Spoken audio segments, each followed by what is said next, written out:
시청자 여러분 안녕하십니까. 와이파이 뉴스룸의 김한주입니다. 이제 7일 뒤면 2014년이 가고 2015년이 찾아옵니다. 그렇게 우리는 시간이 지나서 새학기를 맞이하게 되는데요. 이번에 새학기는 조금 낯선 새학기가 될 수도 있을 것 같습니다. 그 이유는 지난 4년간 이후학교 교장선생님을 지내오신 이수광 선생님께서 떠나시고 새로운 교장선생님이신 이광호 선생님께서 취임하시기 때문인데요. 따라서 오늘 와이파이는 퇴임을 앞두고 계신 이수광 선생님을 찾아뵙도록 하겠습니다. 안녕하십니까? 네, 아이고 반갑습니다. 네. 일단 이후학교 교장 선생님직에 출마하셨을 때 혹시 어떤 목표와 기대를 가지고 있으셨는지가 궁금한데요. 우선은 크게 보면 한 두 가지 정도의 그 목표치가 있었던 것 같아요. 네. 하나는 우리 학교가 이제 우리 학생이나 교사나 학부모님들의 삶의 공간으로 좀 발전했으면 좋겠다. 이제 삶의 공간 속에는 이제 기쁨도 있고 슬픔도 있겠지만 이제 아주 이렇게 종합해 보게 되면 자기 삶의 성장이 본인 스스로 느껴지는 공간이어야 되겠죠. 근데 이제 그런 맥락에서 볼 때 기대치를 성공했느냐고 묻는다면 절반의 성공이다. 여전히 학생들 중에서는 이 이후학교가 어떤 학교냐 뭐 그런 질문을 던지는 친구도 있다는 생각이 들고요. 그래서 주체의 삶의 공간으로서 학교가 기능하는 면에 있어서는 절반의 성공이라는 생각이 들고요. 두 번째 제가 강조했던 것은 자치학교예요. 이후학교라고 하는 공간은 제가 이제 공동주의라는 말을 많이 쓰는데 교사, 학생, 학부모가 공동의 주인이다. 이 공동의 주인이 서로 협력해서 이 학교를 잘 운영해 가야 되잖아요. 네. 그런 점에서 자치가 굉장히 중요하다. 우리가 문제를 찾고 문제를 해결하기 위해 전략을 짜고 그다음에 이제 문제가 또 이렇게 좀 이제 불거질 경우에 이전에 어떤 또 다른 문제들을 해석해내고 그런 것을 좀 함께하는 자치학교의 모델로 가겠다고 하는 이제 꿈이 있었는데 이 목표치는 조금 전의 목표치보다는 좀 높을 거야. 한 70% 정도의 점수를 주고 싶다. 여전히 우리 구성원들의 민주성의 성숙 정도 훈련됨 이런 것들은 좀 더 고민이 돼야 되겠지만 예형적으로 보면 자치학교의 모델로서 가고 있는 면이 있겠다. 그런 점에서는 총평을 따지보면 낙제점을 약간 넘는 한 65점? 뭐 이렇게 생각합니다. 이제 그 말씀과 관련해서 저번에 이제 실험과 상상의 배움터 비전 간담회를 지난주 금요일에 하셨잖아요. 네. 거기서 이제 중요하게 나오신 게 아까 제가 말씀드린 실험과 상상의 배움터 이게 이제 중점적으로 얘기가 많이 나왔었는데 이 말이 이후학교에 과연 어떤 모습으로 많이 이게 녹아들었나라는 질문을 드리고 싶어요. 우선은 이제 배움과 실험과 상상이라는 말은 사실 이제 올해 만들어진 말이고요. 네. 제가 취임할 때는 그런 생각은 있었지만 표면적으로 내세우는 말은 없었지요. 다만 학교가 초기에 만들었던 공교육의 혁신 모델이라는 말은 여전히 썼었고요. 저는 우리 학교의 교육과정이라고 하는 것을 가만히 따져보면 학생들이 좀 자기 스스로의 사유를 하지 않게 되면은 교육과정을 따라오기 어려운 부분들이 있어요. 예를 들면 이제 글쓰기를 많이 한다든가 여러 가지 프로젝트를 할 때 자기가 뭐 고민을 해야 된다든가 결국 이제 그런 것들이 있는 것은 사고 실험, 생각의 실험을 유도하기 위한 교육 과정이거든요. 이제 그런 점에서는 실험과 상상이란 말이 오래 만들어졌지만 이전부터 우리 학교의 생활 속에 교육과정 속에는 그런 요소가 많이 담겨 있었다라는 생각이 들고요.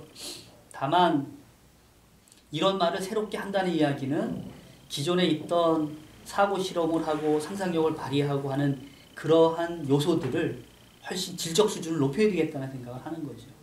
왜냐하면 흉내내기 방식으로 또는 뭐 다른 사람이 하니까 따라하기 방식으로는 안 되고 좀 더 사유에 힘이 있는 생각의 깊이가 있는 실험 또 생각의 깊이가 있는 상상력 이런 것들로 좀 발전했으면 좋겠다 하는 게 저의 바람입니다. 근데 이제 사고 실험 뭐 등 아니면 상상력 이런 것들이 많이 이렇게 요구가 되어야 되는데 지금 같은 경우에 이제 많이 들려온 얘기가 너무 학업이 바쁘기 때문에 이게 내가 지금 상상하고 이럴 시간이 아니라 당장 그냥 이 숙제를 끝내야 된다는 그런 생각이 먼저 앞서서 네. 어떻게 보면 사고 실험할 수 있는 시간이 없다 이렇게 하는 친구들이 있는 거예요. 그렇죠. 이제 우리 이후에서의 그 생활이 굉장히 좀 촘촘하게 엮여 있는 면들이 있지요. 방학 동안에도 바쁘기도 네. 하고. 근데 저는 그 사고하는 것의 전제 조건이 절대적으로 시간이 보장돼야 된다고 하는 거에 대해서는 약간 좀 생각을 좀 달리 해요. 뭐냐면 이 사유한다고 하는 것은 예. 일상에서 하는 거거든요. 버스를 타고 가다가도 사유할 수 있는 거고 경우에 따라서 여러분이 신문을 보다가도 사유로 연결될 수 있는 거고 그러니까 이 사유하는 방식이 얼마나 습관화되어 있는가가 가장 중요한 문제고요. 사유합시다 하나 둘 셋 해가지고 시간 확보하고 사유하는 것 그것은 제가 볼 때는 온전한 사유라고 보기 어려워요. 그러니까 일상 속에서의 고민, 일상 속에서 내가 문제를 느낄 때에 이 문제를 어떻게 해결할 건가의 상상력을 확장시켜 나가는 것. 제가 볼 때는 학교에 우리 교육과정이 촘촘하게 하지만 여전히 그런 공간 속에서 생각할 수 있는 여지가 많지요. 점심시간도 좀 널널하기도 하고. 네. 이제 그런 점에서 볼 때는 저는 시간이 많은 것을 요구하기보다는 사고 훈련하는 습관을 어떻게 기를 건가에 대한 고민을 더 먼저 하고 그런 요소들을 학교 선생님들한테 좀 질문 던지고 하는 게 더 맞지 않을까. 우리가 사고 훈련을 하고 싶은데 어떻게 해야 됩니까? 이런 얘기들을 좀 더 먼저 질문 던지는 시간을 달라고 하는 얘기보다는 네. 저는 이제 개인적으로 그렇게 생각합니다. 그러니까 선생님께서 말씀하시는 사고 실험 이런 거는 좀 일상적인 면에서 그렇죠. 있는. 이제 제가 좋아하는 사람 중에 한 분이 그 네. 조정래 작가분이세요. 예. 그 태백산맥 예. 한강. 2년 전인가는 정글말리 네. 쓰셨죠. 그분의 말씀 중에 이런 게 있어요. 세상의 모든 일은 노동하고 연결된다. 노동은 조금의 감상도 허용하지 않는다. 노동 그 자체는 치열해야 된다고. 그러니까 그런 삶의 치열함을 견지하려고 하는 사람이니까 그 대작을 쓰는 거거든요. 예. 우리의 삶도 다르지가 않다는 얘기죠. 우리도 우리 삶에 있어서 치열함이 있는 것이 내가 내 삶의 주인으로 살아가는데 온당한 생각이다. 그런 점에서 보게 되면 이 사유하는 것, 내가 내 삶의 주인 되는 방식이 하나일 거라는 거예요. 특별한 게 아니고. 그런 점에서 보면 우리 젊은 친구들이 오락에 많이 빠져 있는 건 전 많이 안타까워요, 사실. 그게 이제 적절한 오락을 통해서 긴장을 푸는 건 좋은데 그것이 신앙같이 돼버리는 건 좀 문제가 있다고 생각해요. 왜냐하면 절대적 사유하기 어려운 조건이잖아요. 게임 아무래도 게임에 빠지다 보니까. 그러다 보니까 이런 얘기가 공감이 될지 모르겠어요. 환경은 디지털 환경이지만 인간 존재가 살아가는 건 언제나 아날로그입니다. 맞죠? 내 생각을 스마트폰이 대신해 줄 수 없어요. 내가 존재의 고민, 내 존재가 어떤 가치가 있는지 고민하는 건 디지털로 할 수가 없습니다. 그런 점에서 볼 때는 우리가 이제 철학에서 얘기할 때 우리 존재에 대해서 아날로그적 사고를 하고 그런 것들을 좀 우리가 익숙하게 만들어내는 것은 그게 필요한 일이죠. 그게 저는 사유라고 생각을 하는 거예요. 요즘은 좀 이런 스마트폰이나 컴퓨터에서 좀 멀어져야 또 사유가 좀 더 가능할 수 있는 그런. 아주 이제 절대적으로 멀어져야 된다는 게 아니라 적절한 거리두기, 그다음에 다른 한편에서 보게 되면 적합한 활용 방식 여기 몰입하는 것보다는. 그 혹시 우리 앵커 분께서 그런 얘기 들어보셨는지 모르겠습니다만 앱 세대라고 하는 그 앱 제너레이션이라고 하는 책이 있어요. 아직 번역돼 나오진 않았는데 거기 내용 보면 이런 겁니다. 앱에 종속된 사람을 미국의 IT 기업에서 찾지 않는다는 거예요. 앱 종속자는 사고의 이 훈련이 짧다는 거거든요. 왜냐하면 이거에만 의존하기 때문에. 그러니까 앱에 종속되어 있다는 게 그게 스마트폰에 빠져 있는 그런 그렇죠. 그러니까 내가 절대적으로 사유할 시간이 줄어드는 거죠. 이제 그런 면을 경계하는 걸 보게 되면 여전히 학교라는 공간에서 사유를 강조하는 것 저는 필요하다고 봐요. 네. 왜? 인간 존재는 아날로그적 네. 특성을 갖고 있기 때문에. 네. 저는 뭐 제 방식의 논리가 그렇습니다. 공감이 될지 모르겠네요.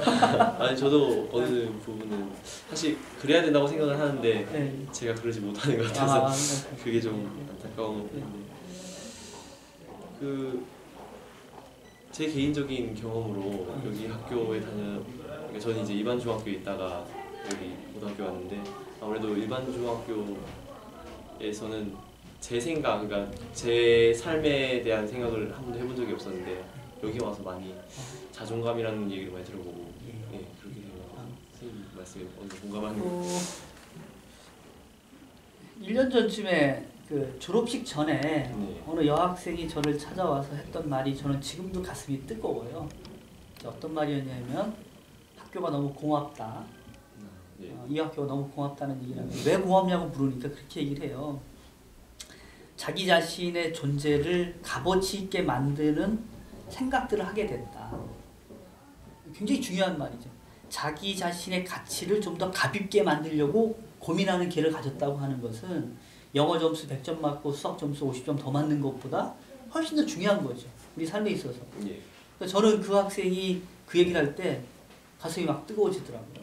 저한테는 교육적 희열이죠.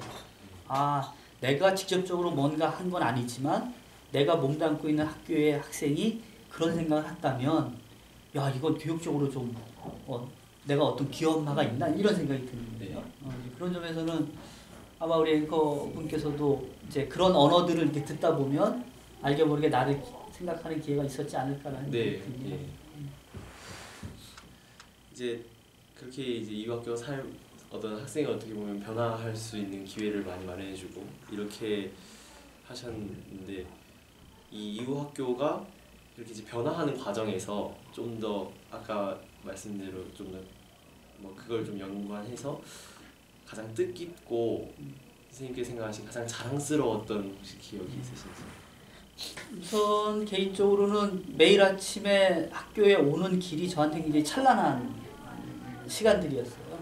그러니까 제가 학교에 와서 누군가한테 메일을 보내거나 네. 카톡을 보낼 때 항상 좋은 아침, 찬란한 아침이다 이런 얘기를 했었거든요. 그러니까 제 삶의 좀 뭐라고 할까 역사로 볼 때 이만큼 찬란했던 적이 없다는 생각이 들어요 개인적으로. 그다음에 이런 거죠. 이제 삶의 공간이라고 하는 느낌을 이제 많이 받는 것이 제가 국립학교에도 있어봤고 뭐 다른 영역도 있어봤지만 식당 가는 길이 굉장히 좀 즐겁죠. 식당에서 어떤 친구하고 얘기 나누는 것 자체도 행복하고 경우에 따라 어떤 친구는 저보고 선생님은 그래도 멋진 대머리예요 이런 얘기도 해주고 여기 와서 너무 추워서 왔다고 얘기하면서 여기서 추위를 피해가겠다고 하는 친구들이 올 때 이런 거 하나하나가 굉장히 저한테 큰 기쁨이었어요. 그러니까 학교라고 하는 이 공간 자체가 특별한 일이 있어서의 어떤 그 뭐라고 할까요? 보람보다는 그런 삶으로서 보람을 느끼는 그런 게 좀 강했다는 생각이 들고요. 그럼에도 몇 가지 인상적인 장면들은 이제 저한테 남아 있죠. 세월호 참사가 이제 왔을 때에 학생들이 모여서 이렇게 추모제했던 그날 많은 학생들이 나오진 않았지만 저는 굉장히 이제 가슴 뜨겁게 그걸 봤고요. 지난 8월달에 서울 광화문 가서 또 시위에 참여할 때 정말로 멋지게 시위를 이제 이끌고 마무리하는 그런 모습들을 보면서 우리 이화학교의 학생들이 감춰져 있는 그 감수성, 그 다음에 또 세상의 문제에 대해서 분개하는 공분이라고 하죠. 공적인 영역에 대해 분노하는 그런 건강성이 있다는 점에서 어디가 자랑을 좀 하고 싶어요. 그런 순간순간에 이렇게 삶 자체가 즐겁고 그러다 보니까는 이제 되돌아보게 되면 거의 모든 게 이렇게 좀 뭐라고 할까요? 칭찬하고 싶고 기록해 놓고 싶은 거죠. 저한테 초등학교 5학년 딸아이가 있는데 제가 이제 내년 2월달 마치고 3월 1일자 떠나면 이제 그 친구가 이 학교에 오기 어렵죠. 제일 안타까워하는 게 제 딸아이예요. 퇴임에 대해서 어떻게?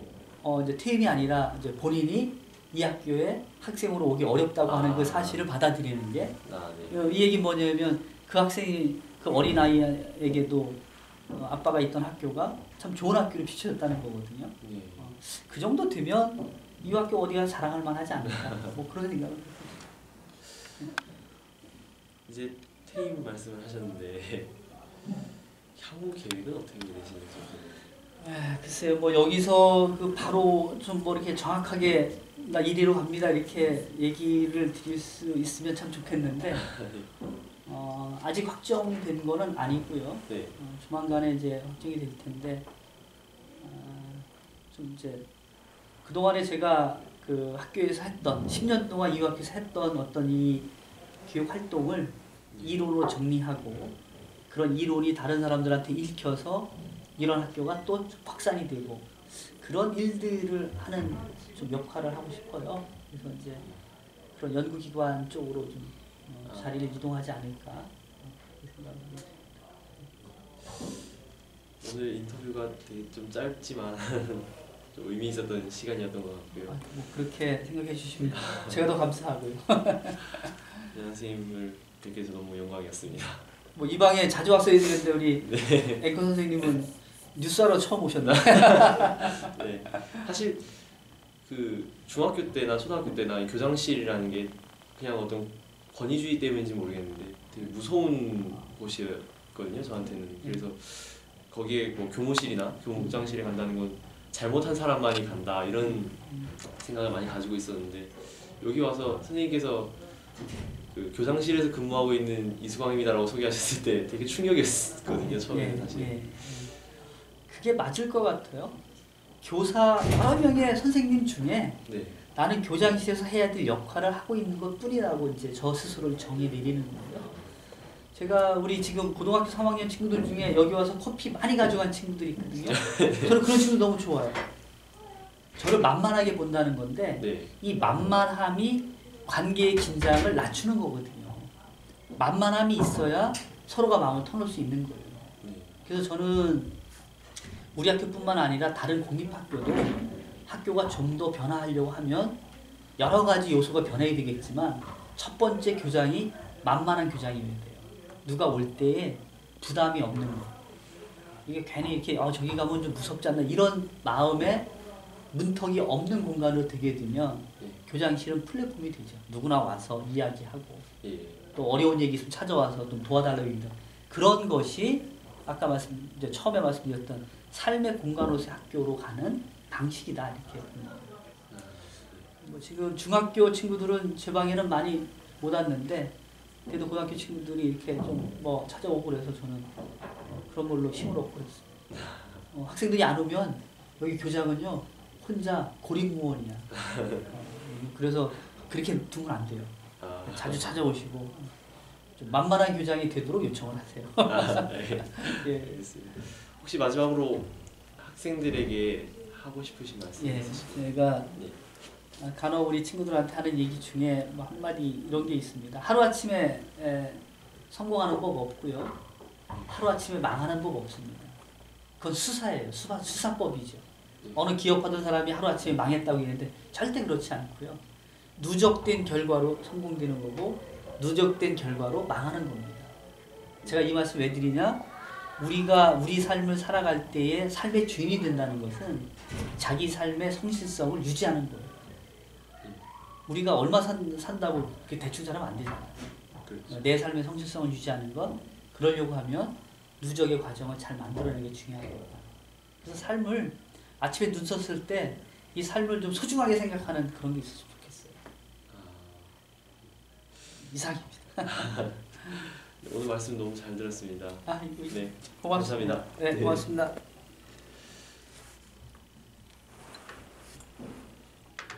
끝. 끝난 거예요? 네.